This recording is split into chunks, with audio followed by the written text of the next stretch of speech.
হাসিনা এই দেশে 15.5 বছরে বহু আলেমের উপরে এমন মিথ্যা তহমত চাপিয়ে দিয়েছিল যে বিষয়ে আলেমরা জানতই না।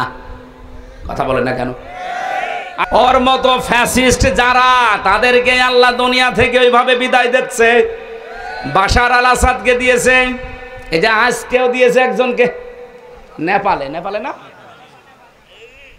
বিক্ষোভ করতে গিয়ে ছেলেমেয়েরা জনতারা আগুন লাগিয়ে দিয়েছে, শেষ পর্যন্ত প্রধানমন্ত্রীর বউ পুড়িয়ে মরে গেছে।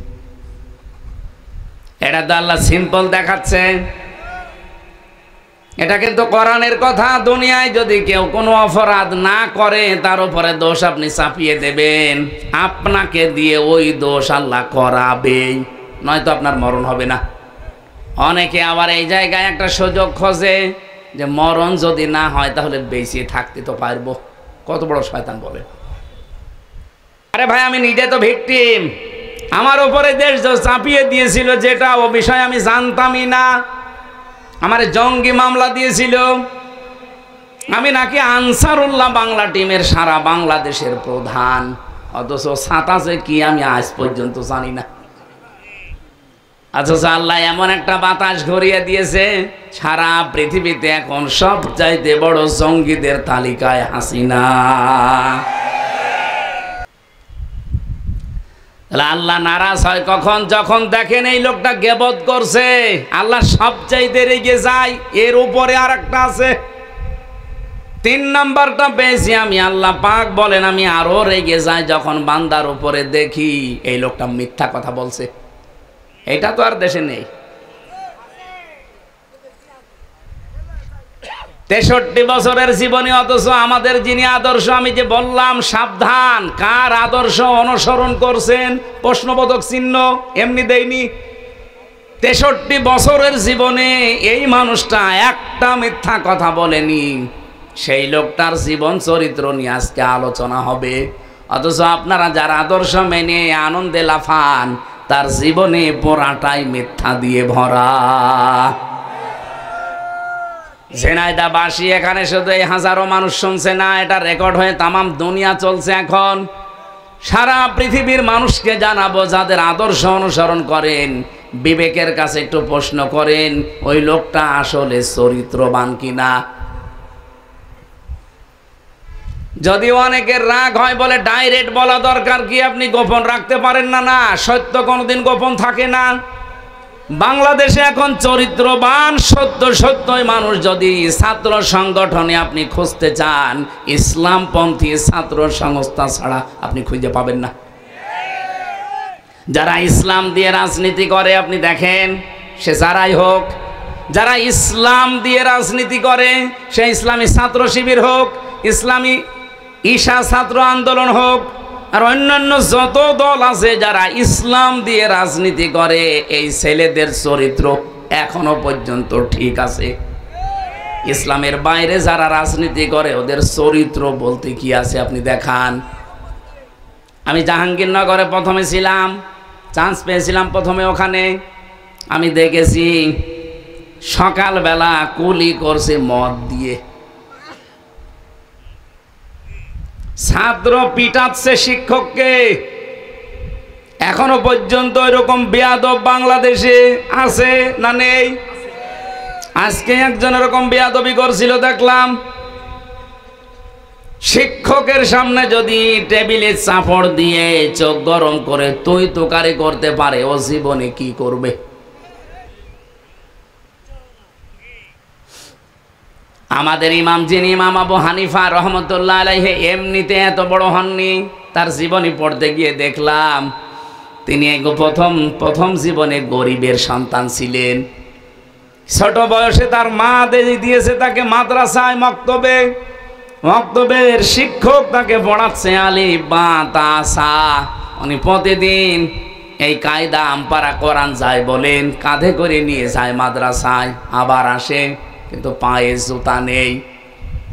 শিক্ষক একদিন ডাক দিয়ে বলছে জুতা, বলছে ওস্তাদ জুতা কেনার পয়সা টাকা আমার কাছে নেই, আমার মাও গরিব মানুষ। ওস্তাদ শেষ পর্যন্ত তার মাথার টুপিটা তাকে দিয়েছে, মাথায় টুপি লাগিয়ে দিয়েছে। পরের দিন আবার এসে দেখে খালি পায়। মাথা তো খালি ছিল, টুপি নাই দিলাম তোরে, আমি আর কি দেব। শেষে উস্তাদ একটা ছিঁড়া স্যান্ডেল ছিল, জুতা চামড়ার, বলছে এইটা নিয়ে যা, তোর যখন কিছু নেই এইটা পাই দিয়ে অন্তত আসবি। আল্লাহর বান্দা নোমান বিন সাবেত, যাকে আমরা ইমাম আবু হানিফা রহমতুল্লাহ আলাইহি বলি, বাড়িতে যাবার পরে তিনি পানি গরম করার পরে ওর ভেতরে ওই চামড়ার মোজা ছেড়ে দিয়েছে।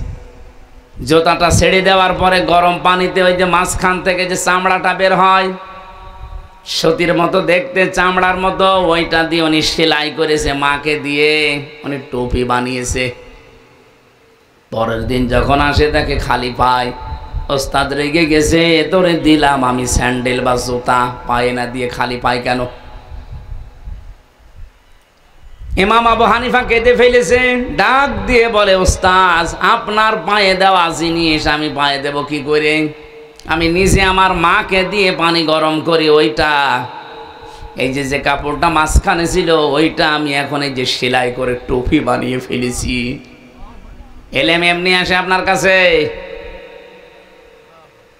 আমার এই ছোট্ট জীবনে আমি দেখেছি ওস্তাদ অজু করছে, শিক্ষক ছাত্র পায়ে পানি ঢেলে দিচ্ছে, বয়স 7 বছর। আমি এইটাও দেখেছি বিশ্ববিদ্যালয়ে শিক্ষক ক্লাস নিচ্ছে, ছাত্র জুতা দিয়ে পিটাচ্ছে, বলছে শালা তোরে মেরেই ফেলবো। বাকিটার বললাম না। ছাত্র তো এইটাও ওইটাও, একটা মানুষ হচ্ছে আর একটা জানোয়ার হয়ে গেছে। এ জানোয়ার যেন আরো তৈরি হয়, সেজন্য গোপন ষড়যন্ত্রের ফাঁদ অনেকে বিছিয়েছে। এই জন্য ক্লাস 1 থেকে 5 পর্যন্ত গানের মাস্টার নিয়েছে, কিন্তু মাওলানা নেয়নি। আমরা চাই আগামী থেকে ডক্টর মোহাম্মদ ইউনূস আপনি যেই কয়দিনই আছেন একটা কিছু করে যান, যেন আপনি অমর হয়ে থাকতে পারেন। ফেব্রুয়ারির 12 তারিখে বলেছেন যে নির্বাচন দিয়ে আপনি বিদায় নেন, কিন্তু এমন একটা কাজ আপনি 92% মুসলমানের দেশে করে যান, এই দেশে আগামীতে কিয়ামত পর্যন্ত যত সন্তান আসবে তারা 5 পর্যন্ত পড়লেই যেন আলেম হয়ে যায়। একজন করে আলেম শিক্ষক নিয়োগ দেওয়ার পক্ষে আপনারা নেই? বলেন বলেন, দাবি আছে কার কার? এই দাবিটা আমার সাথে হাত তোলেন তো, লিল্লাহে তাকবীর। এটা শুধু ঝিনাইদহবাসীর দাবি না, সারা বাংলাদেশের 18 কোটি মানুষ, দল মত জাতি বর্ণ ধর্ম নির্বিশেষে সবার আহ্বান এটা। আশা করছে ডক্টর ইউনূস যাদের দায়িত্ব নিয়েছে তারা যেন এই পালস বুঝতে পারে। এটা একটা গভীর ষড়যন্ত্র। গানের মাস্টার নিয়োগ দিলেন, সেখানে টাকা লাগবে না। শরীর চর্চার মাস্টার নিয়োগ দিয়েছেন, টাকা লাগবে না। মুসলমানদের টাকা দিয়ে আপনি বেতন দেবেন গান শেখাতে, নাচ শেখাতে, শরীর চর্চা করতে। এই মুসলমানদের টাকা দিয়ে একজন আলেমকে রাখার ক্ষমতা আপনার হয় না। এমনিতেই ও মাস্টার্সে পড়ে শিক্ষক পিটাবে। আজকে এই গয়েশ চন্দ্র, কি ওর নাম? গয়েশ চন্দ্র, হ্যাঁ, গণেশ। এই গণেশের বাচ্চা গণেশ আজকে যা করেছে একজন শিক্ষকের সামনে, এটা কোনো ছাত্রের আচরণ হতে পারে না। এর আচরণ যদি এই হয়, ওর সামনে কি করবে ওর চোখ মুখ দেখে জাতি বুঝে ফেলেছে। আশা করব আপনারা একটা মাজলুম দল যারা সর্বোচ্চ দায়িত্বে আছেন, এরকম বেয়াদব গুলোকে ঘাড়ে ধাক্কা দিয়ে বের করে দিন।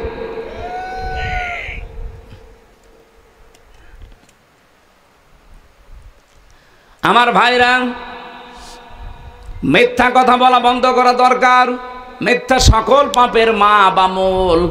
নবীজি বলেন, আল্লাহ যদি একেবারে সর্বশেষ ফাইনাল রেগে যায় কারো ওপরে, যেই লোকটা সুদ খায়, জেনায় সুদ নেই, আর ব্যাংকের মাধ্যমে ওগুলো তো আছে। এমনকি এই গ্রাম এলাকায় দেখি টাকা ছেড়ে রাখে, টাকা আসে 1000 টাকা দিয়ে রাখে, 100 টাকা করে বেশি দেয়।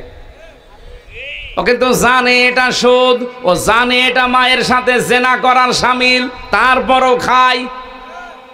আল্লাহ সবচাইতে বেশি রেগে যায় এই জায়গায়। এমন রাগে আল্লাহ বলেন, ফাইল্লাম তাফআলু ফাআযানু বিহারবিম মিনাল্লাহি ওয়া রাসূলিহি। সুদের এই ঘোষণা শোনার পরও যদি কেউ ছেড়ে না দেয়, সে যেন আল্লাহ এবং রসুলের সাথে যুদ্ধ করার জন্য প্রস্তুতি নেয়। বলেন নাউজুবিল্লাহ। আমি ফাইনাল জানি না, তারপরও একটু আন্দাজে বলছি, এই এলাকায় যারা টাকা ছেড়ে রেখেছেন, টাকা আসে, এইরকম কোনো মানুষ যদি এখানে এসে থাকেন, আপনি এই মুহূর্তে তওবা করেন। আপনি কিন্তু মায়ের সাথে জেনা করে এসেছেন, আবার যে করবেন। কত নিকৃষ্ট কথা আমি বলতাম না, হাদিস এসেছে জন্য বললাম। এরপরেও যদি আপনি সুদের এই টাকা ছেড়ে দিতে না পারেন, আপনার বিবেকে বাধা না দেয়, আপনি আজকে থেকে আর নামাজও পড়ার দরকার নেই, কারণ আপনি এমনিতেও জাহান্নামে যাবেন, অমনিতেও জাহান্নামে যাবেন। পরের এই শব্দটাকে আমি বানালাম, সূরা আলে ইমরানে আছে, যারা সুদ ছেড়ে দেয় না তাদের জন্য আমি আগুন তৈরি করে রাখলাম। বলেন নাউজুবিল্লাহ। আগুন কোথায় পাওয়া যায়? জাহান্নামে। বলেন বলেন। মুসলিম শরীফের যে হাদিসটা দিয়ে আরম্ভ করেছিলাম, 4টা কাজে আল্লাহ সব চাইতে বেশি খুশি, কিন্তু পৃথিবীর মানুষ নারাজ। আর 4টা কাজে আল্লাহ সব চাইতে বেশি নারাজ, পৃথিবীর মানুষ খুশি। আল্লাহ ওই 4টা কাজে আমাদেরকে পালন করার তৌফিক দেন। এই 4টা কাজ যেগুলো নারাজ, এগুলো জীবনের মতো ছেড়ে দেওয়ার সুযোগ দেন। বলেন আমিন। দরুদ আর সালাম পাঠ করে আমরা চলে যাচ্ছি সূরা আরাফ। এই এদিকে তাকান ভাই, আমরা তেলাওয়াত করেছি সূরা আরাফ থেকে। আয়াত নাম্বার হচ্ছে 45, 46। 2টা মাত্র আয়াত পড়েছি করা, 206টা আয়াত আছে। দেখেন আপনি এই 2টা আয়াতে যত তথ্য বের হবে, তাহলে 206টা আয়াতে কত কথা থাকতে পারে। কোন আয়াত থেকে তাফসীর করতে হলে, বলতে হলে আমরা জানি কয়েকটা নিয়ম মানা লাগে। তার প্রথম নিয়ম হচ্ছে শুদ্ধ তেলাওয়াত, যেটা আমরা আগে করে ফেলেছি। 2 নম্বরে মাতৃভাষায় অর্থ এখন করা হবে। 3 নম্বরে ঐতিহাসিক প্রেক্ষাপট, এরপরে নামকরণ, এরপরে ব্যাখ্যা, এরপরে মূল শিক্ষা। তেলাওয়াত যেহেতু হয়েছে, এবার তাকান, আল্লাহ ডাক দিয়েছেন আদমের সন্তানদেরকে। আমরা আদমের সন্তান কিনা? বলেন বলেন। ইয়া বানি আদামা ইম্মা ইয়াতিয়ান্নাকুম রুসুলুম মিনকুম ইয়াকুসসুনা আলাইকুম আয়াতি। আল্লাহ পাক বলেন, হে বনি আদম সন্তান, ইম্মা ইয়াতিয়ান্নাকুম রুসুলুম মিনকুম, তোমাদের কাছে, তোমাদের মধ্য থেকে রাসূল পাঠিয়েছিলাম। ইয়াকুসসুনা আলাইকুম আয়াতি, আমার আয়াতগুলো তারা তেলাওয়াত করে করে তোমাদেরকে শুনিয়েছে, বর্ণনা করে।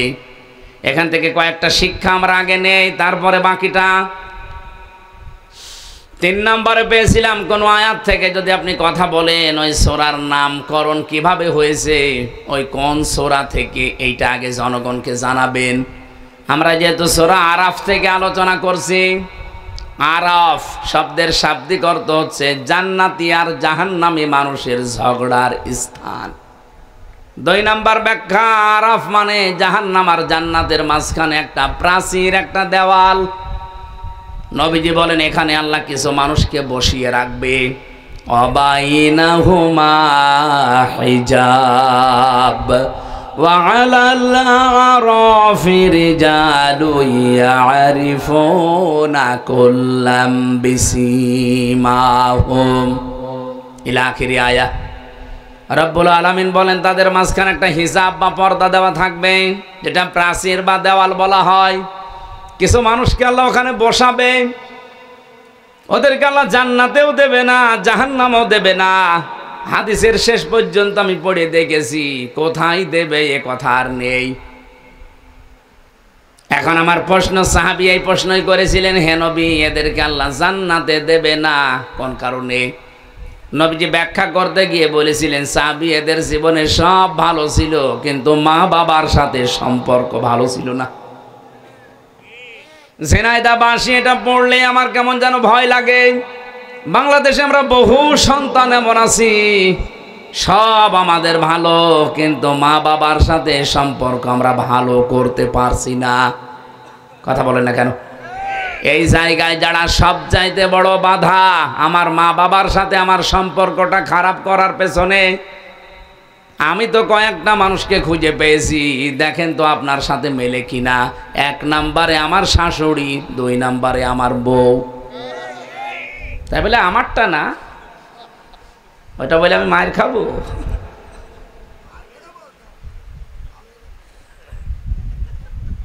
সেদিন একটা বৃদ্ধাশ্রমে ঢুকেছিলাম, ওই যে নীলফামারী কিশোরগঞ্জ থানায়।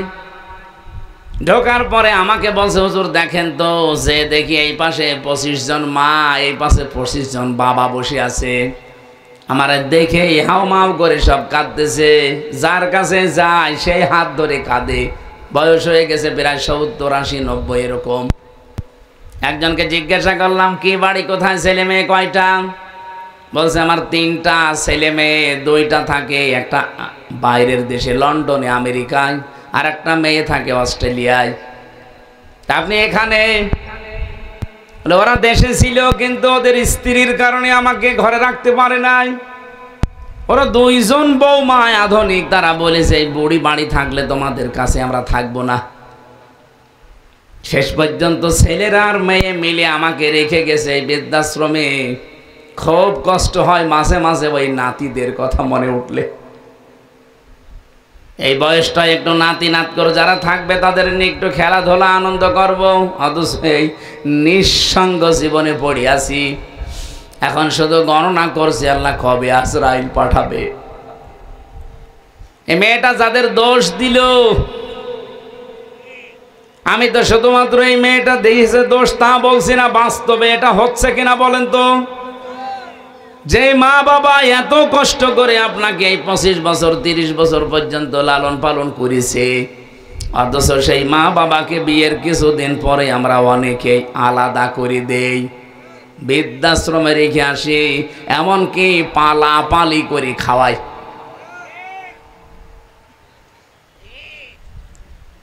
একজন মায়ের পেটে 22টা সন্তান, এতগুলো সন্তান তার পেট থেকে বের হয়, এতটুকু পেটে 22টা সন্তানের জায়গা হয়েছিল, অথচ এই মা এই 22টা সন্তানের বাড়িতে এখন 3 দিন 7 দিন করে পালা পালা করে খায়। আরে ভাই, আপনার তো আরো খুশি হয়ে তাকে নিজের কাছে রাখার জন্য প্রতিযোগিতা করা দরকার, লটারি করা দরকার। প্রত্যেকেই যদি এই লটারি করতো, আমার মনে হয় মা কারো ভাগে না, সারা জীবন একজনের ভাগেই চলে যেত। আমরা পারছি না। আপনি জান্নাতে যেতে পারবেন না, এই জায়গায় দাঁড়িয়ে থাকবেন। আপনার নামাজ ছিল, রোজা ছিল, পর্দা ছিল, ভালো ব্যবহার ছিল, কিন্তু মা বাবার সম্পর্ক আপনি ঠিক রাখেন নাই। আল্লাহ তুমি আমাদেরকে এই সমাজে এরকম অবস্থা থেকে বাঁচাও, বলেন আমিন। বিশ্বনবী বলেন এদেরকে আল্লাহ জান্নাতেও দেবে না। সাহাবী বলেন হুজুর জান্নাতে দেবে না কেন? নবীজি বলেন জান্নাতে দেবে না এ কারণে, জাহান্নামে দেবে না। এরা সব কিছু হয়তো কম বেশি অনেক কিছু দুনিয়ায় করেছে, একটা কাজ তাদের জীবনে অ্যাক্টিভ ভাবে ছিল, তারা ইসলামকে প্রতিষ্ঠা করার জন্য আন্দোলন করত। আজ বাংলাদেশ জামাত ইসলামী যেটা করছে, ইসলামকে প্রতিষ্ঠা করার জন্যে না শুধু ক্ষমতায় যাওয়ার জন্যে? আপনি যত উল্টাপাল্টা চিন্তা করেন, আপনি খারাপ, তাই আপনার চিন্তাও খারাপ। কিন্তু যারা অ্যাক্টিভ জামাত ইসলামী বাংলাদেশে যোগ দিয়েছে, কসম আল্লাহর, এরাও যদি মনে করে না একমাত্র শুধুমাত্র কেবলমাত্র আমার ক্ষমতায় দরকার, ক্ষমতা দরকার আমার এই জন্যে আমি এই চেয়ারে বসে ভালো কাজের আঞ্জাম দিতে চাই। কারণ আমি এতদিন দেখেছি এখানে যারা বসেছে, এখানে অবৈধ কাজই বেশি হয়েছে, দুর্নীতি বেশি হয়েছে। কিন্তু কয়েকটা মানুষকে তো দেখলাম যারা চেয়ার পাওয়ার পরেও নির্ভেজাল ছিল। মাওলানা মতিউর রহমান নিজামী, কথা বলেন। আমরা তো এই জন্যে চাচ্ছি, এই সমাজটাকে যদি এখনো পরিবর্তন করতে চান, ইসলামকে আজ জায়গা মতো পৌঁছিয়ে দেওয়া লাগবে। পরা কোরআন শরীফে সবচাইতে বেশি যে আয়াতটা আমরা পড়ি, জানি, শুনি, তার নাম তা'মুরুনা বিল মারুফ তানহাউনা আনিল মুনকার। আল্লাহ বলেন ভালো কাজে আদেশ দাও, অন্যায় কাজে নিষেধ করো না। এটা বাংলা অর্থ হয়নি। তা'মুরুনা বিল মা'রুফ, তোমরা আদেশ করবা পরিচিত কাজের। তানহাউনা আনিল মুনকার, তোমরা অন্যায় কাজে বাধা দিবা, প্রতিবন্ধকতা সৃষ্টি করবা। বাংলার মুসলমানেরা কথা বললে শুধু রাজনীতি মনে হয় আপনার কাছে, কথা বললে আপনার কাছে ধান্দাবাজি মনে হয়। বলেন তো আজ 54 বছরে ভালো কাজ বলেন, পরিচিত কাজ বলেন যেগুলো, এগুলো কি আদেশের জায়গায় আছে? নেই। এটা অনুরোধের জায়গায় আমরা নিয়েছি। এটা যদি আদেশের জায়গায় রাখতাম, আল্লাহর কসম এই দেশে কেউ চাঁদাবাজি করে টিকে থাকতে পারতো না। এই জন্য আহ্বান জানাচ্ছি, আশার সঞ্চার করতে চাই। যদি চাঁদাবাজ মুক্ত দেশ চান, যদি আগামীতে মিথ্যা মামলা, মিথ্যা সাক্ষী নিয়ে সারা জীবন জেলে থাকতে না চান, যা করেছেন ফিরে আসেন। বাংলাদেশ জামাত ইসলামীর পতাকা তলে ফিরে এসে দিনকে আজ বিজয় করে জায়গা মতো পৌঁছিয়ে দেন। কোনো দিন এই দেশে মিথ্যা মামলা, মিথ্যা সাক্ষী আপনার বিপক্ষে আর কেউ দেবে না। আমি গ্যারান্টি দিচ্ছি দেবে না। আপনি ইসলামকে জায়গা মতো একটু পৌঁছিয়ে দেন। 300 এমপি দেওয়া লাগবে না, মাত্র 151 জন এবার পাঠান। আমি তো সারা বাংলাদেশে স্পিকারই চালাচ্ছি যে 151 জন যদি সত্যি এবার কোরআন বুকে নিয়ে যেতে পারে, 5 বছর লাগবে না, মাত্র 2 বছরেই বাংলাদেশ মিনি জান্নাত হয়ে যাবে। কারণ কোন জায়গায় কোন ঔষধ দেওয়া লাগে এটা ভালো জানে কে? বলেন বলেন। সাদাবাজি করা, সাদাও থাকবে না, বাজিও থাকবে না। চুরি এমন ঔষধ আল্লাহ দিয়েছে,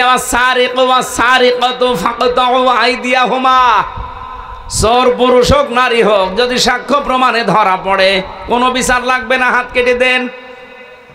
এ বাংলাদেশে চোর মুক্তই করতে পারে না। কেউ বলে আমি চোরের খনি পেয়েছি। চোর মুক্ত বাংলাদেশ তৈরি করার জন্য একটা ফর্মুলা শুধু আমরা প্রয়োগ করব সামনে। বাংলাদেশে 5 বছর না, 2 দিনে চোর মুক্ত হয়ে যাবে। কারণ কোন জায়গায় দুর্বলতা, কোন ঔষধ দেওয়া লাগবে এটা ভালো জানে কে? বলেন তো। আহ্বান জানাচ্ছি, যদি নিরাপদ পৃথিবী পেতে চান, নিরাপত্তার সাথে বসবাস করে দুনিয়ার জীবন ত্যাগ করতে চান, আসেন আমরা এবার সব ভুলে ইসলামকে জায়গা মতো পৌঁছিয়ে দেই। যদি দিতে না পারেন আর নিরাপদে থাকতে পারবেন না, আপনিও ওলিউল্লাহ মুকাদ্দাসের মতো গুম হয়ে যাবেন। হ্যাঁ, কথা বলেন না কেন? ব্যারিস্টার আরমানের মতো গুম হয়ে থাকবেন 8 বছর, আমান আজমির মতো 10 বছর গুম হয়ে থাকবেন। সামনে পরিবেশ কিন্তু আসবে যদি ইসলাম না যায়। শুধু ঠিক করে পর্যন্ত শেষ করে দেবেন না। এবার ময়দান আসতেছে, হয় বদরের ময়দান নাই উহুদের ময়দান। বদরের ময়দানে যুদ্ধ হয়েছিল নিজের আপন বাবার সাথে, আপন ছেলের, জামাইয়ের সাথে স্ত্রীর। এই কথা বলেন না কেন? এবারও সেই যুদ্ধের ময়দান আসতেছে শুধু ইসলামের জন্য।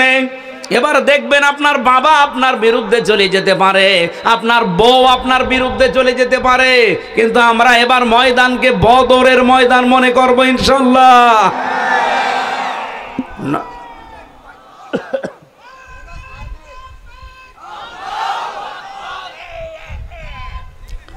আলহামদুলিল্লাহ ভাই, আপনারা কথা ঠিক রাখবেন। এবার রেকর্ড হচ্ছে, সারা দেশে যাচ্ছে, তারাও কথা ঠিক রাখবে আমার বিশ্বাস।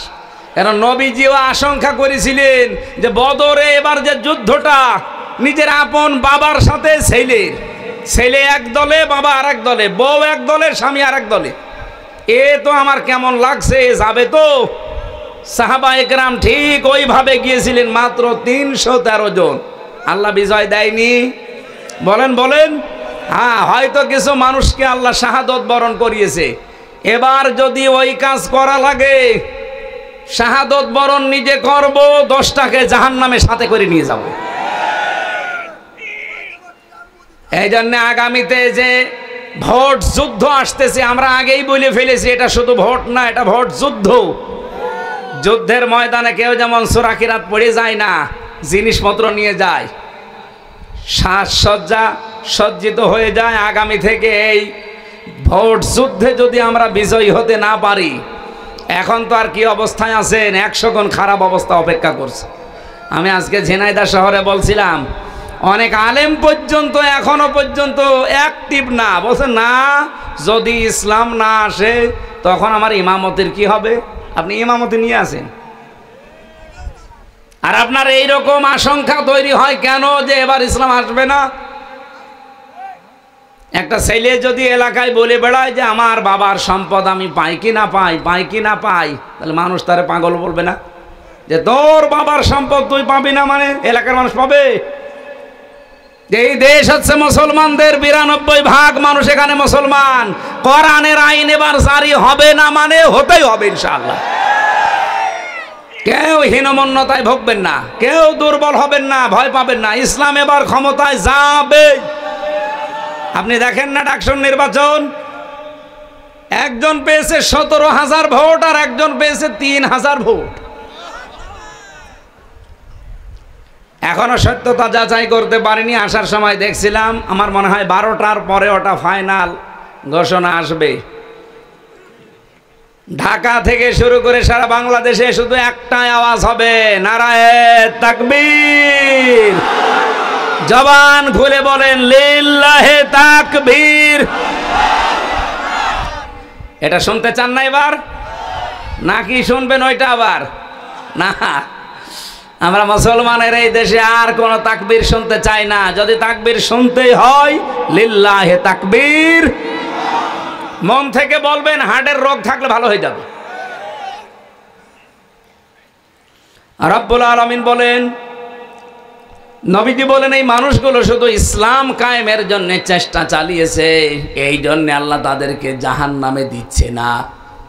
এই আয়াতের দিকে তাকিয়ে রসুলের কথা যেহেতু আমি 100% বিশ্বাস করি, এই হিসাবে বলছি, এই বাংলাদেশে যারা দিন কায়েমের চেষ্টায় আছেন, একামতে দিনের সাথে লেগে আছেন, আপনি বিশ্বাস করতে পারেন আপনি জাহান্নামে যাবেন না। হ্যাঁ, জান্নাতে যেতে পারবেন না যদি মা বাবার সাথে আচরণ খারাপ থাকে, সেটা আগে ঠিক করে নেন। যেহেতু নবীজি বলেননি যে কোথায় যাবে, যদি মনে করেন ওই জায়গায় আমাদের বসে থাকা লাগে এই আরাফ নামক প্রাচীরের ওপরে, তাহলে আমার মতো কপাল পোড়া আর কেউ। সুতরাং আমাদের এক্ষুনি পরিবর্তনের সময়। আল্লাহ বনি আদম সন্তানকে ডাক দিয়ে বলেন, ইম্মা ইয়াতিয়ান্নাকুম রুসুলুম মিনকুম ইয়াকুসুনা আলাইকুম আয়াতি। তোমাদের কাছে আমার রসুল। এখানে আল্লাহ রসুল এক বচন দিতে পারতেন, রসুলুন বহু বচন দিয়েছেন। আমার প্রশ্ন হচ্ছে, এখন কি রসুল আছে? তাহলে আল্লাহ রসুলুন দিলেন কেন? আয়াতের তাফসিরে ফি জিলালিল কোরআন সাইয়্যিদ কুতুব লিখেছেন, কিয়ামত পর্যন্ত রসুল থাকবে না, কিন্তু রসুলের নায়েব থাকবে, উত্তরাধিকারী থাকবে, নায়েবে রাসূল থাকবে, আলেম ওলামা আসবে। আল ওলামা ওয়ারাসাতুল আম্বিয়া, এরাও নবীর উত্তরাধিকারী, নায়েবে রাসূল। ইয়াকুসুনা আলাইকুম আয়াতি, তারা বর্ণনা করবে আমার আয়াতসমূহ। আজ বাংলাদেশে আলেম যারা সত্যিকারের, তারা কিন্তু কোরআন থেকে আল্লাহর আয়াতগুলো, ইতিহাসগুলো বর্ণনা করে আমাদের সতর্ক করে, কিন্তু আমরা উল্টা বুঝি। রব্বুল আলামিন বলেন, আলেমদের মুখে, নায়েবে রাসূলদের মুখে এই কথাগুলো শোনার পর, ফামানিত্তাকা ওয়া আসলাহা, যে ব্যক্তি আল্লাহকে ভয় করার নীতি অবলম্বন করবে আর নিজেকে সংশোধন করে নেবে, ফালা খাউফুন আলাইহিম, কোনো ভয় নেই তাদের জন্যে, ওয়ালা হুম ইয়াহজানুন, কোনো চিন্তাও নেই। বলেন সুবহানাল্লাহ। সুতরাং নবীর উম্মতের ভেতরে আমরা যারা শামিল হতে চাই, এই মুহূর্তে নিজেদেরকে আল্লাহর ভয় তৈরি করে থেমে যাওয়া লাগবে। আল্লাহর আয়াতগুলো শুনলে আপনি সঙ্গে সঙ্গে থমকে দাঁড়াবেন, থেমে যাবেন। ওয়াসলাহা, নিজেকে পরিবর্তন করার নিয়তে সংশোধন হয়ে যাবেন। নবীজির হাদিস পড়েছিলাম, কুল্লু উম্মতি ইয়াদখুলুনাল জান্নাহ, আমার প্রতিটি উম্মত জান্নাতে যাবে, ইল্লা মান আবা, শুধু আবা বাদ দিয়ে। সাহাবী প্রশ্ন করলেন, মান হিয়া আবা, আবা কি? নবীজি বললেন, মান আতাআনি দাখালাল জান্নাহ, যে ব্যক্তি আমার অনুসরণ করে চলবে পূর্ণাঙ্গ জীবনে, এই লোকটা আমার সাথে জান্নাতি। অমান আসানি ফাকাদ আবা, আর যারা আমার কথা শোনার পর আমার অবাধ্য হয়ে যাবে, পরিবারে আমার অবাধ্য, সমাজে আমার অবাধ্য, রাষ্ট্রে আমার অবাধ্য, রাজনীতিতে অবাধ্য, সব জায়গায় যখন অবাধ্যতা পাওয়া যাবে ফাকাদ আবা, ওই লোকটাই অস্বীকারী, ওই লোকটাই জাহান্নামী। বলেন নাউজুবিল্লাহ। এত নাম ধরে ধরে এত সতর্ক করার পরেও যদি কোনো মানুষের বিবেকে ধাক্কা না লাগে, আমার তো মনে হয় এখন আর কোরআন শরীফ, বুখারী শরীফ, মুসলিম শরীফ দিয়ে হবে না। এ জাতির জন্য এখন বাকারি শরীফ লাগবে। আশা করছে আপনাদের বিবেক খুলবে। আপনি এখন থেকেই নিজেকে সংশোধন করার জন্য এই মুহূর্তে সিদ্ধান্ত নেন। দুনিয়া কিন্তু পুরাটা ধোঁকা, একেবারে বাস্তব বলছি। পুরা জীবনের পুরাটা আমার আল্লাহ কোরআনে তুলে ধরেছেন। ইয়ালামু আন্নামাল হায়াতুদ দুনিয়া লাইবু ওয়া লাহবু ওয়া তাফাখুরুম বাইনাকুম ওয়া তাকাসুরুম ফিল আমওয়ালি ওয়াল আওলাদ। হে দুনিয়ার মানুষেরা, ভালো করে জেনে রাখো, পৃথিবীর জমিন পুরাটাই ধোঁকা। স্ত্রী আপনাকে ভালোবাসে, কে বলেছে? আল্লাহ বলছেন না, এটা ধোঁকা। আপনি আজ পরীক্ষা করার জন্য একটু মরার ভান করে থাকেন। আপনি যদি মরার ভান করে মনে করেন মরে গেছে, শ্বাস নিঃশ্বাস একটু কম নেবেন, আপনার স্ত্রীকে যদি এলাকার মানুষেরা বোঝায় যে ছাতা মরে গেছে, মরে তো গেছে, এখন বাইরে না দিয়ে তুমি যে খাটে আসো খাটের নিচে গর্ত করে মাটি দেওয়া হবে। আল্লাহর কসম, বাংলাদেশে কোনো বউ রাজি হবে? এই তো আমি এটা সবচাইতে বেশি বুঝেছি এবং বিশ্বাস করি জেলখানায় যাবার পর। আমি জানি যে এগুলো পুরাটা ধোঁকা। কারণ এই নির্জন জীবনে একা একা 3টা বছর যখন রাতের বেলা থাকতাম, ভাবতাম যে আল্লাহর এই আয়াত কত সত্য।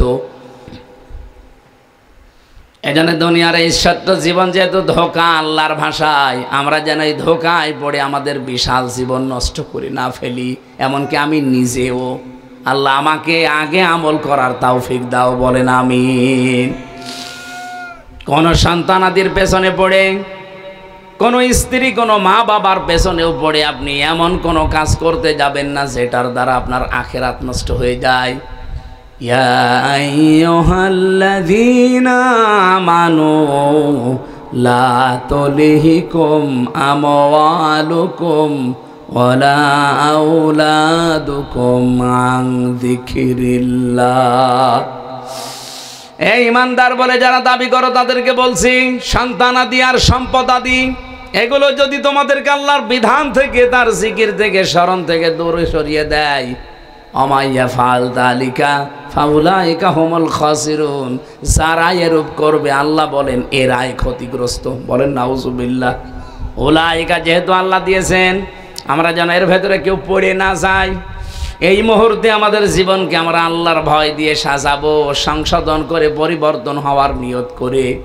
ওয়াল্লাযীনা কাযযাবু বিআয়াতিনা, যারা আল্লাহর এই কথাগুলো শোনার পরে মিথ্যা মনে করে, ওয়াস্তাকবারু আনহা, অহংকার করে মুখ ফিরিয়ে চলে যায়, উলাইকা আসহাবুন নার, এরা হচ্ছে জাহান্নামের অধিবাসী।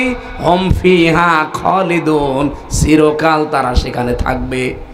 এরপরে আল্লাহ ঘোষণা দিয়েছেন, উলাইকা ফামান আযলামু মিম্মান ইফতারা আলাল্লাহি কাযিবান আও কাযযাবা বিআয়াতি। পৃথিবীতে বড় জালেম ওইটা, যে লোকটা আল্লাহর উপরে এমন দোষ চাপিয়ে দেয়, মিম্মান ইফতারা আলাল্লাহি কাযিবান আও কাযযাবা বিআয়াতি, আল্লাহ সম্পর্কে এমন কথা ধারণা করে, বলে বা মিথ্যা প্রতিপন্ন করে তার আয়াতকে।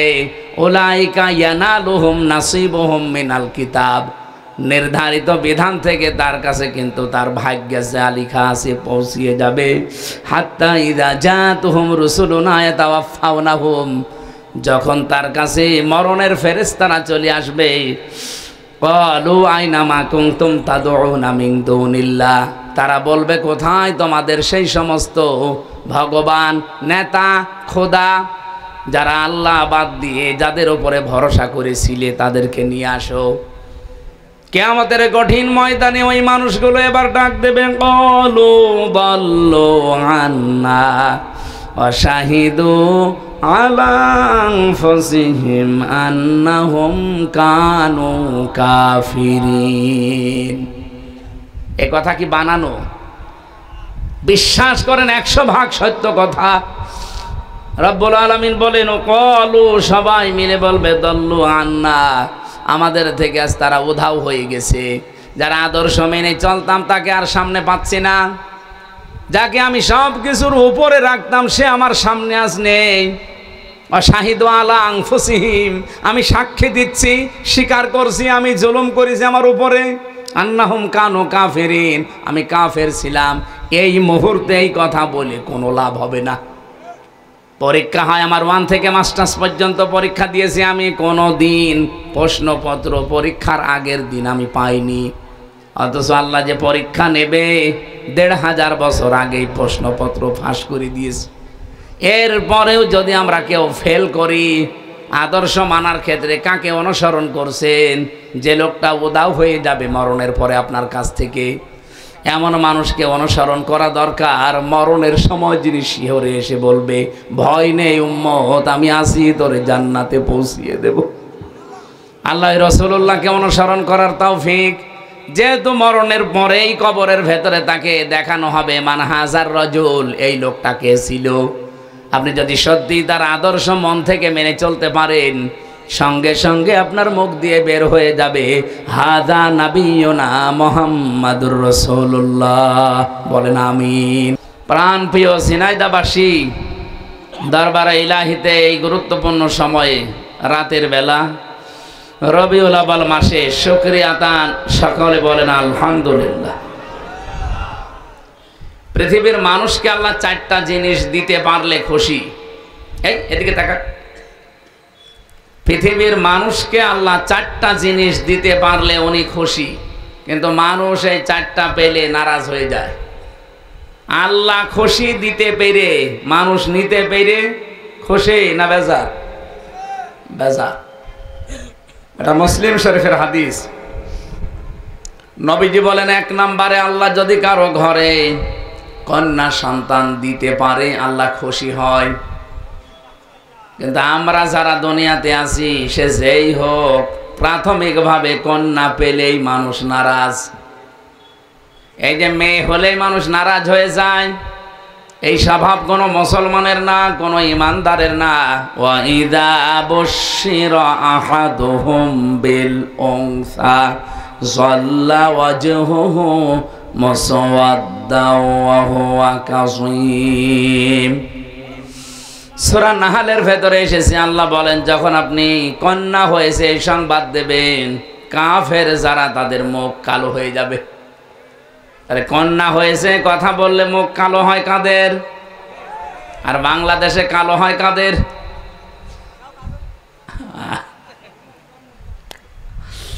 আপনি টের পাচ্ছেন আল্লাহ আপনার উপরে খুশি হয়েছেন, এই জন্য এটা দিলেন। নবীজি বলেন, আল্লাহ পাক যদি কাউকে একটা কন্যা দেয়, সে যেন বিশ্বাস করে আল্লাহ তার জন্য একটা জান্নাত বরাদ্দ করে রেখেছেন। কিন্তু কি বললাম? কিন্তু কি 4টা শর্ত পূরণ করা লাগবে এই মেয়েটার পেছনে। 1 নম্বরে, মেয়েটা যখন দুনিয়াতে আপনার ঘরে আসবে আপনি খুশি হবেন। 2 নম্বরে, তার পেছনে খরচ করবেন। 3 নম্বরে, তাকে দ্বীনের শিক্ষা দেবেন। 4 নম্বরে, সৎ পাত্র দেখে পাত্রস্থ করবেন। আল্লাহ পাক শুধু জান্নাত না, ইলা ইয়াউমিল কিয়ামা, কিয়ামত পর্যন্ত তার রহমত আপনার সাথে রাখবে। সিস্টেমরা তো পাল্টিয়ে ফেলেছি। মেয়ে হলে খুশি, প্রথমটাই নেই, বেজার হয়ে যায়। আমি কোরআনে মেয়ে লোকের আলোচনা যত জায়গায় পড়েছি, দেখেছি আল্লাহ ছেলে এবং মেয়ের কথা বলতে গেলে আগে মেয়ের নাম দিয়েছেন। ইয়াখলুকু মা ইয়াশাউ ইয়াহাবু লিমান ইয়াশাউ ইনাসা ওয়া ইয়াহাবু লিমান ইয়াশাউ যুকুর ইলা আখিরি আয়া।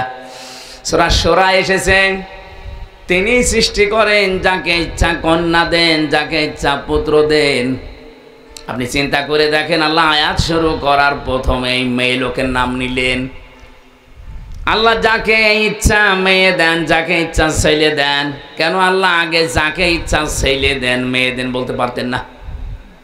মুফাসসির বলেন আল্লাহ মেয়ের নাম আগে নিয়েছে এই জন্যে আল্লাহ পাক নিজেই মেয়েদের পক্ষে।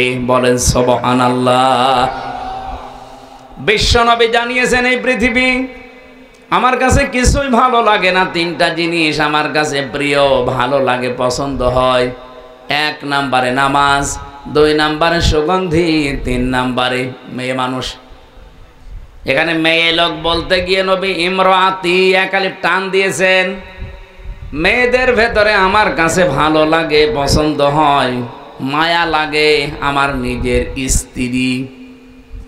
আমাদের কাছে অনেকের নামাজ ভালো লাগে, অনেকের কাছে সুগন্ধি ভালো লাগে, অনেকের কাছে স্ত্রীও ভালো লাগে নিজেরটা ছাড়া অন্যেরটা। নাউজুবিল্লাহ। মানে যে পরকীয়া প্রেম হচ্ছে কি এমনি হয়? নিজেরটা ছাড়া অন্যেরটা যখন বেশি ভালো লাগে তখনই তো মানুষ লাইন করে। কথা বলে না কেন? এলাকায় আছে কিনা জানি না, যদি থাকে এই মুহূর্তে আপনি তওবা করা লাগবে। যারা এরকম লাইনে আছেন এই মুহূর্তে এটা বাদ দেওয়া লাগবে, নয়তো আস্তে আস্তে আপনার চেহারার যে এর ভেতরে যে নূর আল্লাহ দিয়েছে, যারা পরকীয়া প্রেমে লিপ্ত থাকে তাদের চেহারার নূর নষ্ট হয়ে যায়। 2 নম্বরে তাদের রিস্কের বরকত আল্লাহ কমিয়ে দেয়। 3 নাম্বার এই লোকটা যখন মারা যাবে ঈমান পাবে না, বেঈমান হয়ে মরবে। এত বড় ভয়ঙ্কর কথাগুলো শোনার পরে কারা এই পাপ ছেড়ে দিতে রাজি আছেন? হাত তোলেন তো। 2 হাত তুলেছো তুমি, দাড়িওয়ালা মানুষ। লজ্জা থাকা দরকার। কার সাথে লাইন আছে জিজ্ঞেস করেন তো। আমার মনে হয় ভাবির সাথে লাইন আছে। না না, আমি হাসির জন্য বলি না। আপনি 1 হাত তুলতে পারতেন, তাও হালকা। ও 2 হাত তুলেছে এইভাবে।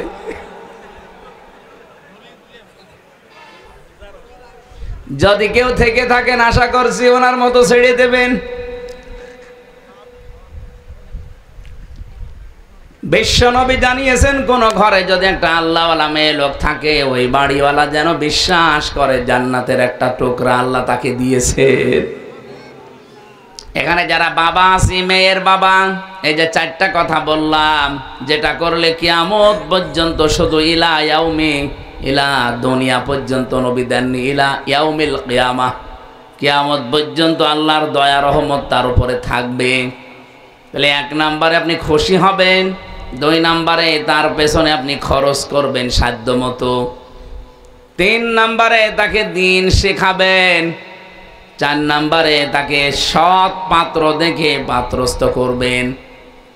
যদিও বাংলাদেশে মেয়েদের বিবাহের বয়স ধরা হয় 18 বছর, কিন্তু কোরআন হাদিস অনুযায়ী মেয়েদের বিবাহের বয়স ধরা হবে যেই দিন তার শরীর খারাপ হবে ওই দিন থেকে। এটা 10 বছরে, 12 বছরে, 15 বছরে, 18 বছরে হতে পারে। সম্মানিতা মা বোন যারা বসে আছেন, এখানে একটা মাসলা বলি। অনেকেই বেহুশ আছেন, এ বিষয়ে কোনো খবর নেই, হুঁশ নেই। নামাজ কিন্তু ফরজ, রোজা কিন্তু ফরজ। অনেকে হেলায় খেলায় নষ্ট করে নামাজও শুরু করে, রোজাও রাখে, কিন্তু একেবারে মধ্যম বয়সে না।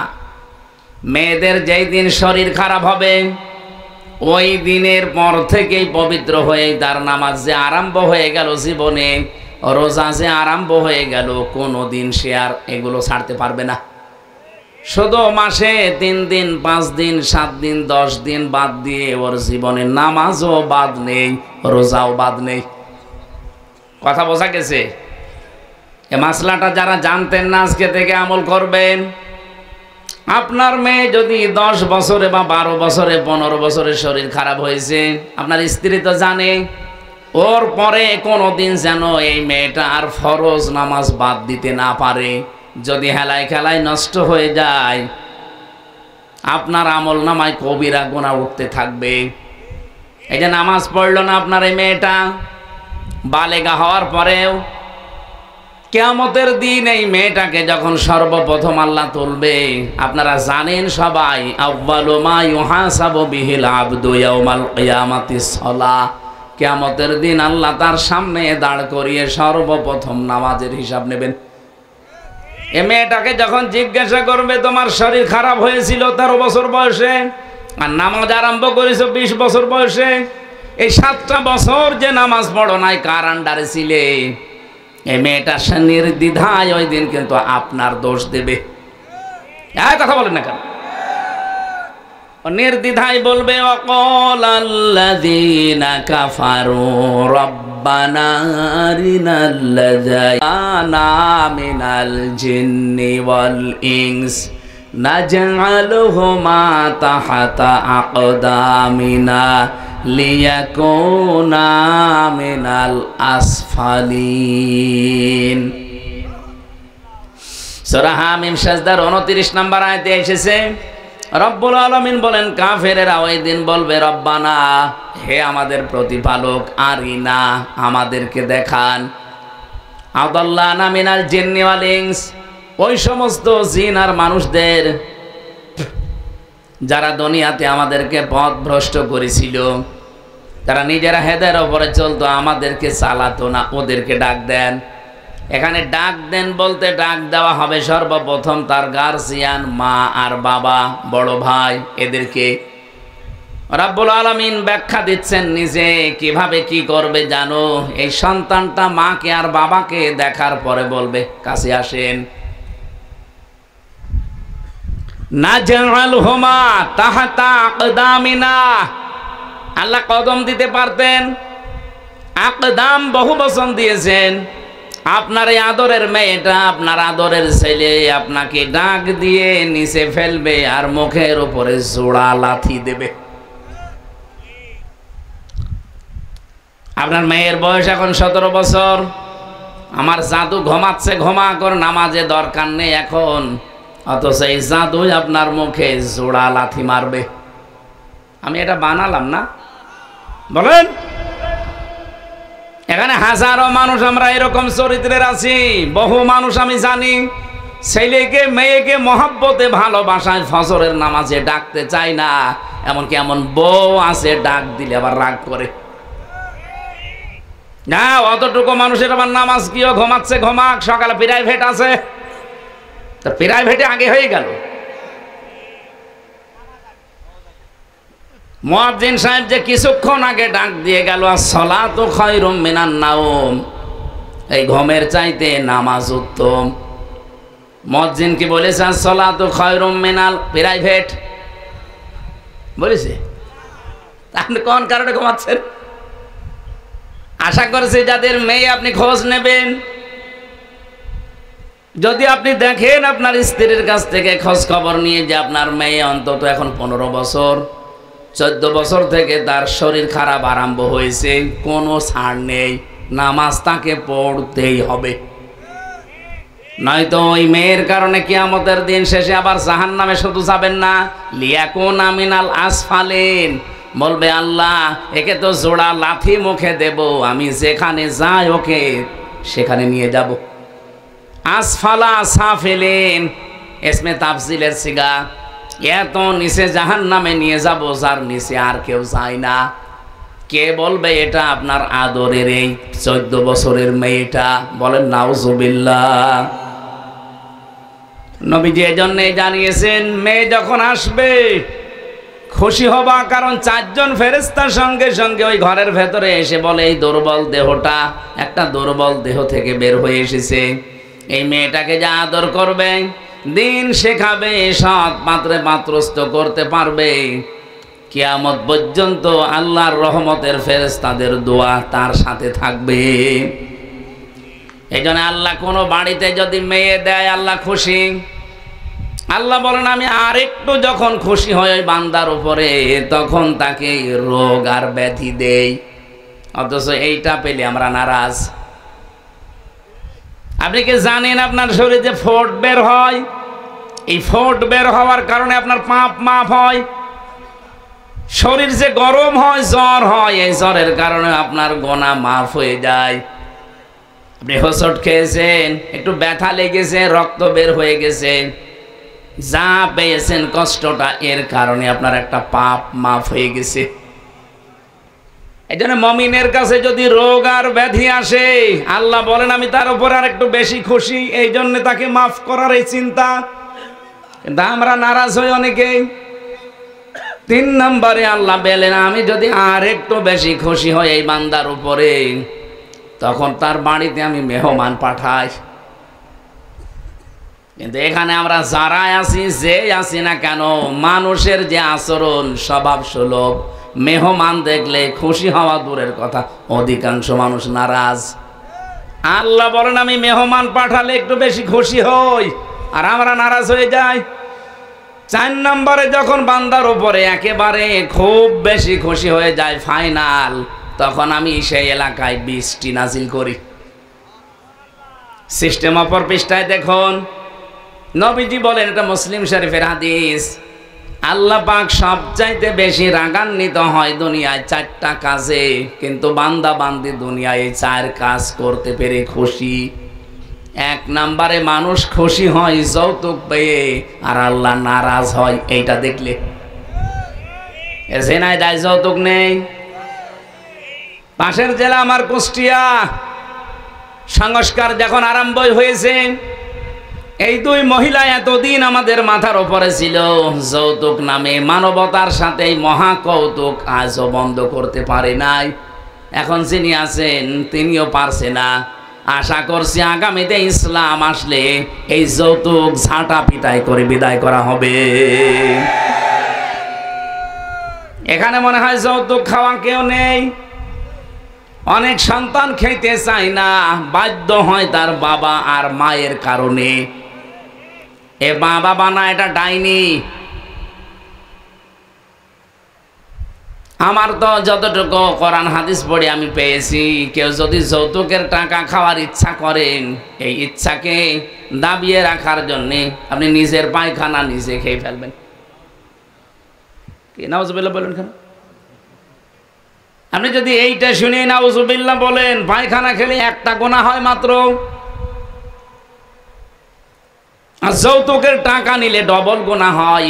1 নম্বরে কবিরা গুনাহ, 2 নম্বরে জুলুমের গুনাহ। যারা এই কাজ করছেন আপনারা বন্ধ করেন। বিশেষ করে এই যে বরযাত্রী যাওয়া মেয়ের বাড়িতে, এর মতো ছোট লোকই কাজ কারবার দুনিয়ায় আর হয় না। কোন কারণে বরযাত্রী যান? এটা এসেছে হিন্দুদের সংস্কৃতি থেকে, অথচ ইসলাম থেকে যেটা এসেছে, এখানে অধিকাংশ মুসলমান এই কাজ করে না। সেটার নাম অলিমা। কি মুসলমানেরা বিয়ে করবে কি বরযাত্রী না অলিমা? এখানে কারা অলিমা করেছেন হাত তোলেন তো। এই আন্দাজে হাত তোল, অলিমা বসো।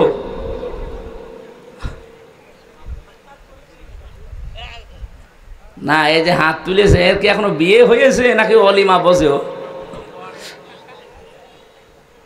অলিমা কি ছেলের বাড়ি হয় না মেয়ের বাড়ি? হ্যাঁ, আর বরযাত্রী নিয়ে যায় কার বাড়ি? যেহেতু ইসলামে এটা নেই, আজকে থেকে এই সংস্কার ঝিনাইদহ জেলা থেকে আরম্ভ হবে ইনশাআল্লাহ। এটা বাকি 63 জেলায় ছড়িয়ে যাবে, এটা রেকর্ড হচ্ছে। আমরা আজকে থেকে এই মুহূর্তে সিদ্ধান্ত নিয়ে নিলাম, জীবনে কোনোদিন আর বরযাত্রীর দাওয়াত পেলে যাব না। কারা যাবেন না হাত তোলেন তো বরযাত্রী জীবনে? আর অনেকে হাত তুলছে না, দান্দায় আছে। আমি কি হাদিস কোরআন বানাচ্ছি? আপনি যদি কোরআনের কথা হাদিসের কথা শুনেও না মানে, তো আপনার এখানে আসার দরকার কি? বলেন, আপনাকে বলা লাগবে জীবনে কোনোদিন আর বরযাত্রী খাইতে যাব না, দাওয়াত পেলেও যাব না। বলবো না, অলিমা দাওয়াত দেন যাব। কারা কারা বরযাত্রী যাবেন না হাত তোলেন। তোলেন, তাড়াতাড়ি তোলেন। বরযাত্রী খাওয়াচ্ছে। বারবার এত করে বলছি, কারণ আছে, কারণ আমার 3টা মেয়ে, ছেলে নেই, আমার বাসা লাগবে না। না, যদিও আমি বানিয়ে বলছি না, এটা হাদিস কোরআন, কিন্তু আমরা মেনে নিতে চাই। ভাই, আল্লাহ আমাকে দেয়নি ছেলে, মেয়ে দিয়েছে, কিন্তু যৌতুকের টাকা নেওয়া, আল্লাহ পাক বলেন আমি যদি আর একটু বেশি রেগে যাই কারো উপরে, আমি তখন দেখি এই লোকটা গীবতে লিপ্ত। তার মানে আল্লাহ পাক বেশি রেগে যান মানুষকে গীবত করতে দেখলে। অথচ বাস্তবতায় দেখলাম এখনো চলছে বাংলাদেশে গীবত তো দূরের কথা, গীবতের উপরের আরেকটা পাপ আছে, তার নাম তোহমত। সেইটা এই দেশে সবচাইতে বেশি হচ্ছে। গীবত বলা হয় কাকে? কারো ভেতরে কোনো দোষ আছে, ওই দোষের কথা যদি তার অনগাছরে বলেন, সে যদি রাগ করে শুনলে, এইটার নাম গীবত। আর এইটার উপরে আরেকটা পাপ আছে, তার নাম তোহমত। ওইটা কি? আপনি আন্দাজে একজনের উপরে কোনো দোষ চাপিয়ে দিলেন, অথচ ওই লোকটা ওই দোষ করে নাই, ওইটার কারণে সে জাতির কাছে কালার হয়ে গেল, একটা বদনাম হয়ে গেল তার। এরকম দোষ তো দেশে নেই। এই যে নির্বাচন চলছে ডাকসুতে, এমন এমন দোষ এক একজনের উপরে দিচ্ছে এক একজন, অথচ ওই দোষ তার ভেতরে নেই। শুধু রাজনৈতিক প্রতিহিংসার কারণে এই দোষগুলো অনেকের উপরে চাপানো হচ্ছে।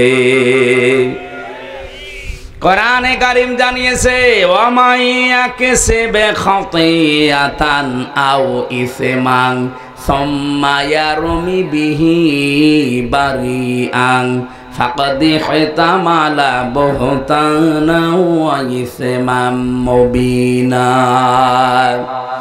সূরা নিসা 112 নম্বর আয়াতে আছে, রব্বুল আলামিন বলেন, দুনিয়ায় বহু মানুষ এমন আছে নিজে অন্যায় করে, নিজে অপরাধমূলক কাজগুলো করে বেড়ায়, আর এই কাজটা যখন হয়ে যায় তখন একটা নিরপরাধ মানুষের উপরে দোষটা চাপিয়ে নিজে সাধু সাজে।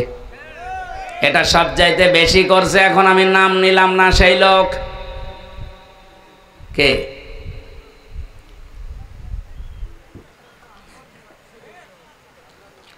সবচাইতে বেশি করছে এখন এই লোক, নাম নিলাম না কোন লোক, সেই লোক।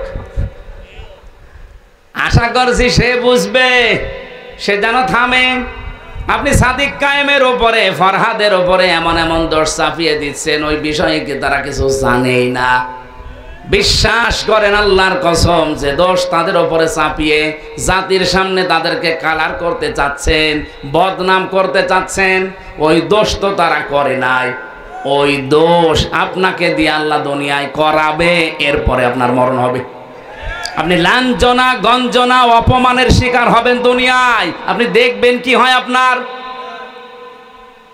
পৃথিবীতে এটা চির সত্য, ধ্রুব সত্য কথা। দুনিয়ায় যে ধরনের অপরাধ করে না, তার উপরে যদি ওই অপরাধ কেউ চাপিয়ে দেয়, মহান আল্লাহ তাকে দিয়ে ওই অপরাধ আগে করায়।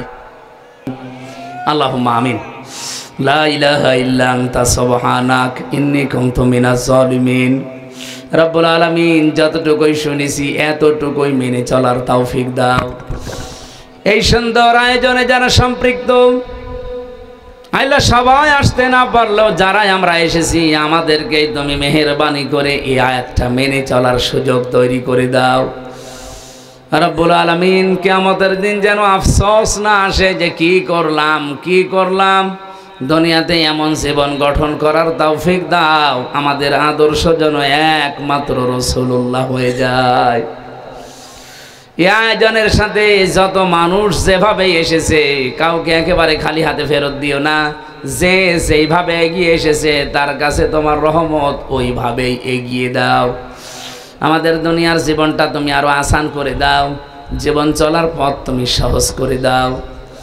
রব্বুল আলামিন, মাহফিলের সভাপতি, প্রধান অতিথি, বিশেষ অতিথি সহ যত আলেম ওলামা এসেছে কবুল করো। আগামীর এই দেশটা তুমি একবারের জন্য হলেও কোরআনের কাছে তুলে দাও। যারা সহযোগিতা করলো টাকা পয়সা দিয়ে, নিজেদের ওয়ানাজ্জাইনাহু মিনাল গাম্মি ওয়া কাযালিকা নুনজিল মুমিনিন। লা ইলাহা ইল্লাল্লাহু ওয়াহদাহু লা শারীকা লাহু শাহাদাতাম মাওসিলাতান ইলাল জিনান। ونشهد أن محمدا عبده ورسوله المبعوث فينا بالهدى ودين الحق ليظهره على الأديان صلى الله عليه وعلى آله وصحابه الكرام ما دام الشمس والقمر بجريان والنجم والشجر يسجدان والسماء رفعها ووضع الميزان فقد قال الله تعالى في كلامه المجيد وبرهانه التوحيد কি কথা বলেন আপনি লাঠি হাতে কি এমনি দেখানোর জন্য দুই একটা দেওয়া যাচ্ছে না দুই একটা দেন দেখে এমনি বসে পড়বে বাংলাদেশের মানুষের যে চরিত্র এ মানে পিটানি ছাড়া এ দেশে কিছুই হবে না। 2024 সাল এটা প্রমাণ করে দিয়েছে যে পিটানি ছাড়া এ দেশে এই শুধু ভালো কথা বলে সম্ভব না। সেগুলো আমাদের ভেতরে এখন নেই, যেভাবে আছে এভাবে দেখেন। সে মাগরিবের পর থেকে চলছে, এতক্ষণ বলেননি? এগুলো টান দিয়ে ফেলে দেন না কেন?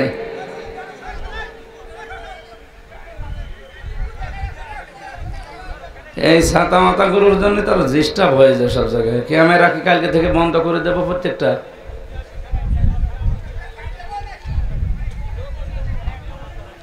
এক একটা এক এক জায়গায় দিয়ে যা মাঝখানে ফাঁকা করে রাখতে পারে না?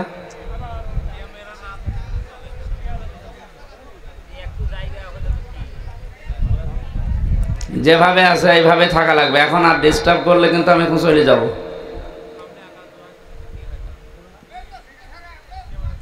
এই এখানে যদি কেউ ওঠেন না, বসেন। ছাতা মাথা নিয়ে এদের এটা মানে থামাতে আমার আধা ঘন্টা লাগে। কেউ দাঁড়াবেন না, উঠবেন না, যেখানে আছেন ওখানে বসে পড়েন।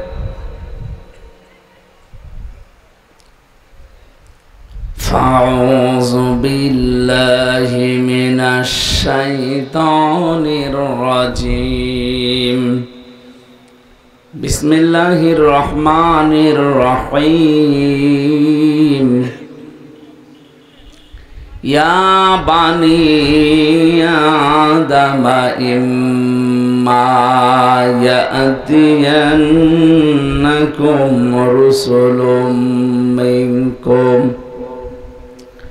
يقصون عليكم آياتي فمن اتقى وأصلح فلا خوف عليهم ولا هم يحزنون والذين كذبوا بآياتنا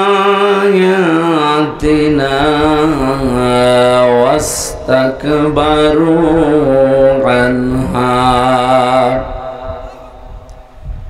أولئك أصحاب النار هم فيها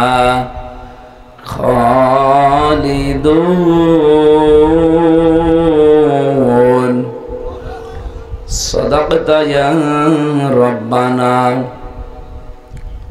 عن أبي هريرة رضي الله تعالى عنه قال قال النبي صلى الله عليه وسلم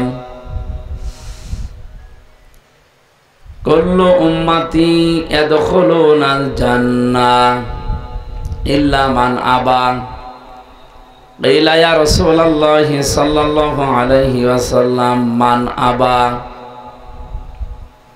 قال رسول الله صلى الله عليه وسلم من أطاعني دخل الجنة ومن عصاني فقد أبى رواه مسلم وما زادهم إلا إيمانا وتسليما اللهم صل على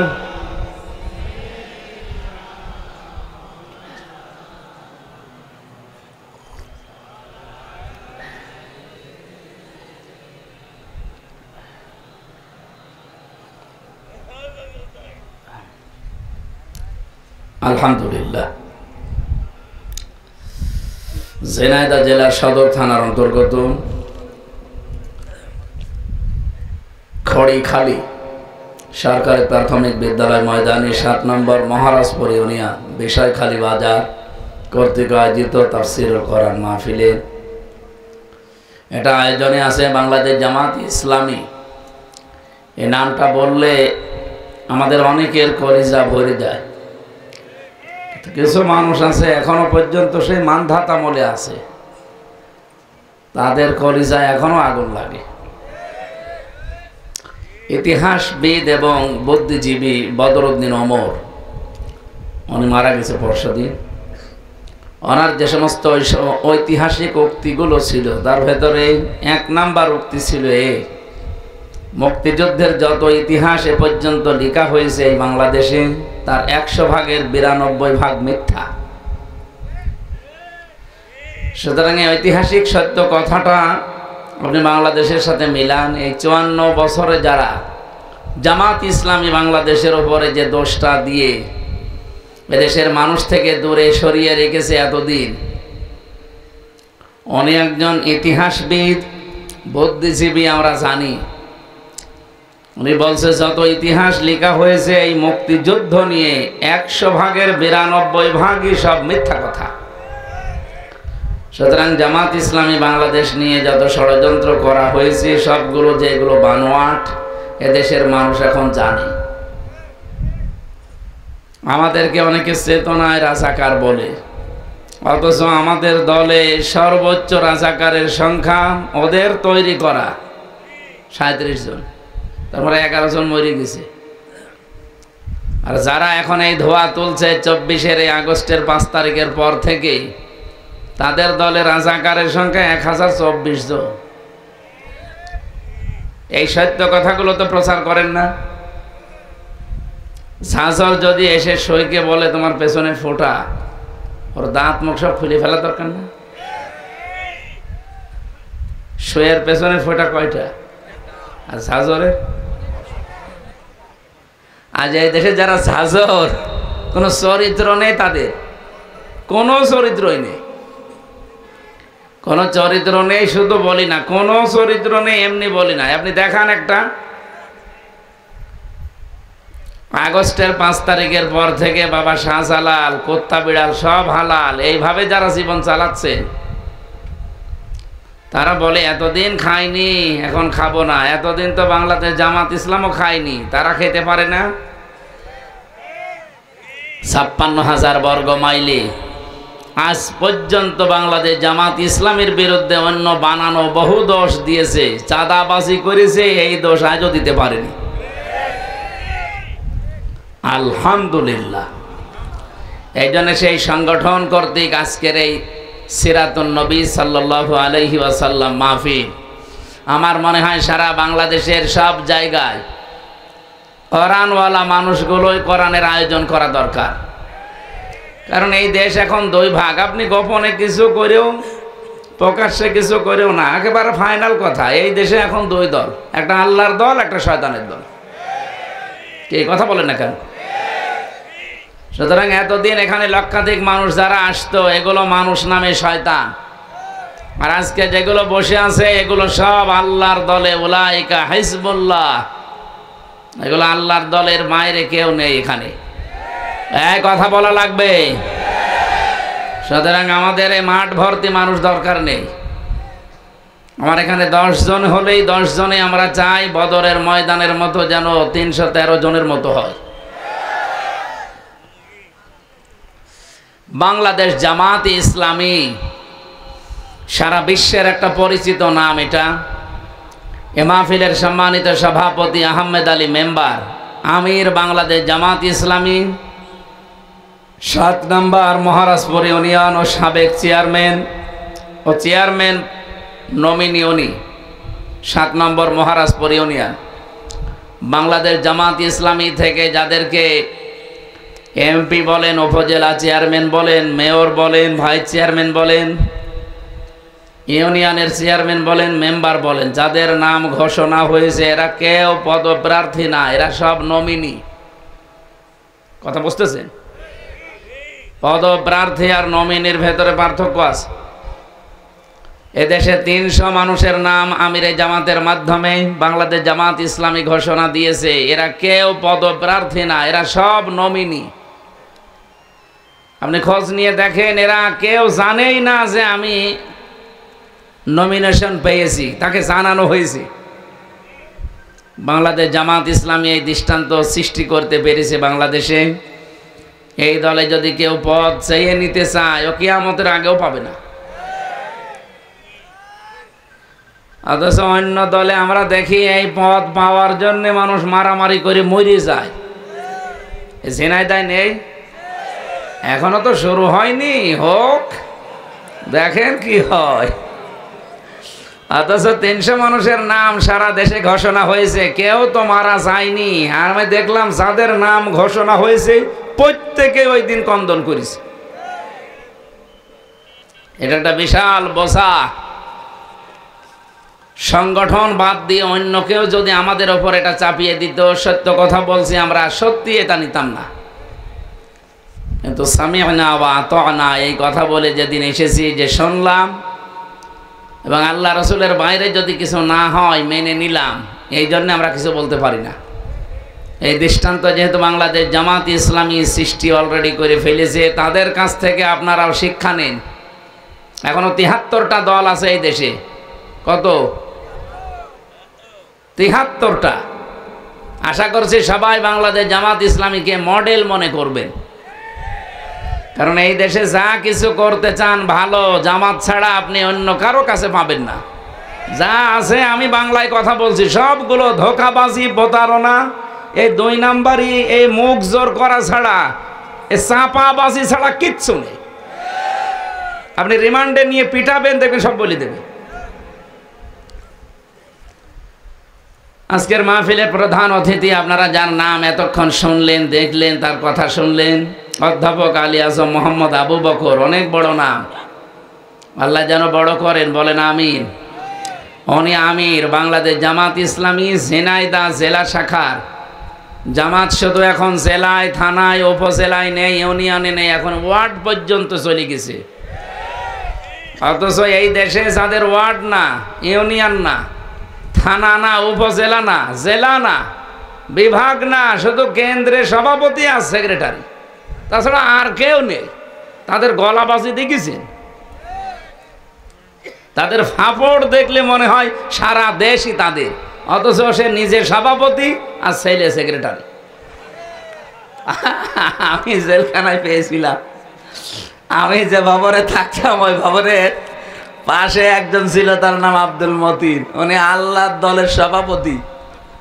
আমি বলছি, ভাই আপনি আল্লাহর দলের সভাপতি, সেক্রেটারি কে? বলছি আমার ছেলে। এরকম দল দেশে নেই। এই রাম আর বামদের যে গলা ফাটানো চিৎকার, ওদের শুধু ওই, তাছাড়া আর কেউ নেই। সুতরাং আজকের প্রধান অতিথি উনি একজন কলেজের অধ্যাপক। কোরআনের আয়াত যেভাবে পড়ছিলেন, বোঝাচ্ছিলেন, একজন মাওলানার মতো না? বলেন তো। অনেক মাওলানাও মনে হয় এভাবে ডিপলি কোরআন বোঝে না। ওয়াংসালনাল হাদিদা ফিহি বাসুন শাদীদ, উনি যেটা মিন করতে চাচ্ছিলেন, আল্লাহ রাব্বুল আলামিন এই শক্তি, এই ক্ষমতা, এই রাজত্ব যেন এবার এদেশের মুসলমানদের হাতে এনে দেন। আরো জোরে বলেন আমিন। এখানে আলোচনা রেখেছেন বাংলাদেশ জামাত ইসলামী কর্তৃক নমিনি উনিও। এই যে পাশের থানা, এটা কি জানো? কালীগঞ্জ না? কালীগঞ্জ। উনি একজন আলেম, বাংলাদেশ জামাত ইসলামের নমিনি উনি মাওলানা আবু তালিব। এসেছে ভাই, দামাত বারকাতুহুমুল আলিয়া। এখানে বিশেষ আলোচক যিনি, আপনাদের এই জেলার কৃতি সন্তান শ্রদ্ধাভাজন বড় ভাই আমার বিশ্ববিদ্যালয়ের ডক্টর মাওলানা হাবিবুর রহমান, উনি আমির বাংলাদেশ জামাত ইসলামী ঝিনাইদহ সদর উপজেলা সাবেক উপজেলা চেয়ারম্যান না ভাই চেয়ারম্যান, আগামীতে যেন চেয়ারম্যান হয় ইনশাআল্লাহ। এই সমস্ত মানুষগুলো চেয়ারম্যান মেয়র এমপি যদি হয়, এদের এই টাকা এদিক থেকে এদিকে যাবে না।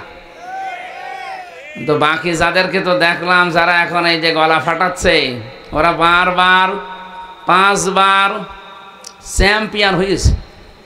মানুষ তো খেলাধুলা করে চ্যাম্পিয়ন হয়, আর তারা দুর্নীতিতে। তারা যদি এখন আবার গলা উঁচু করে কথা বলে, গলা কেটে ফেলা দরকার না? আমার আজকের আলোচনার বিষয়টা আমি আগে বলে দিচ্ছি। আমি এভাবে সাজিয়েছি কোরআনের এই আয়াত দিয়ে, আমি তাফসীর থেকে এগুলো বানিয়েছি। সাবধান, কার আদর্শ অনুসরণ করছেন? যেহেতু সিরাত মাহফিল, আলোচনার বিষয় কি বললাম? সাবধান। এরপরে একটা আশ্চর্যবোধক চিহ্ন আছে। এরপরের শব্দটা হচ্ছে কার আদর্শ অনুসরণ করছেন, প্রশ্নবোধক চিহ্ন। আশা করছি এই বিষয়টা সামনে নিয়ে ঘন্টাখানিক কথা বলতে চাই। শুধু প্রসাব পায়খানা আর বিড়ি খাওয়া ছাড়া কেউ যাবেন না। না, অনেকের আবার নেশা আছে, তো খেয়ে আবার চলে আসবেন। ঠিক আছে? অবশ্য ঠিক। হ্যাঁ, আজিজ বিড়ি তো পাশের জেলায় তৈরি হয়। এখানে বিশেষ অতিথি অনেক মানুষের নাম দিয়েছেন আপনারা। জেলা নায়েবে আমির এসেছেন জনাব আব্দুল আলিম, জেলা সেক্রেটারি এসেছেন অধ্যাপক আব্দুল আওয়াল, মাওলানা ওলিউর রহমান, কাজী সগির আহমেদ, মাওলানা রেজাউল করিম, আলমগীর হোসেন, 17 নম্বর নলডাঙ্গা ইউনিয়ন এটা জামাতের চেয়ারম্যান নমিনি উনি আলমগীর হোসেন ভাই। আর আপনাদের মহারাজপুর ইউনিয়নে বাংলাদেশ জামাত থেকে নমিনি হয়েছেন আমার আলম হোসেন ভাই। এসেছে উনি আলী আহমেদ, আহমদ আলী, আহমদ আলী দামাদ বারকাতুহুমুল আলিয়া। এই ঝিনাইদহ বিশেষ করে এই জেলাতে পোড়াটায় আমরা কোরআনের দাওয়াত নিয়ে আসি। আপনারা অন্য যাই মনে করেন, আমি রাজনৈতিক একটা পরিচয় বহন করি, কিন্তু কোরআন সামনে নিয়ে যখন কথা বলি, এখন আমার সামনে সবাই আমার শ্রোতা। সেই হিসাবে যাদের মাধ্যমে আসি, হাজী আরজান আলী ওনার মাধ্যমে আসা হয় বেশি। আল্লাহ তার এই হাজী বান্দাকেও কবুল করেন। মঞ্চে বসা ওলামা ইকরাম, সামনে বসা মুসলমান ভাইরা, পর্দার আড়ালের সম্মানিতা মা এবং বোনেরা,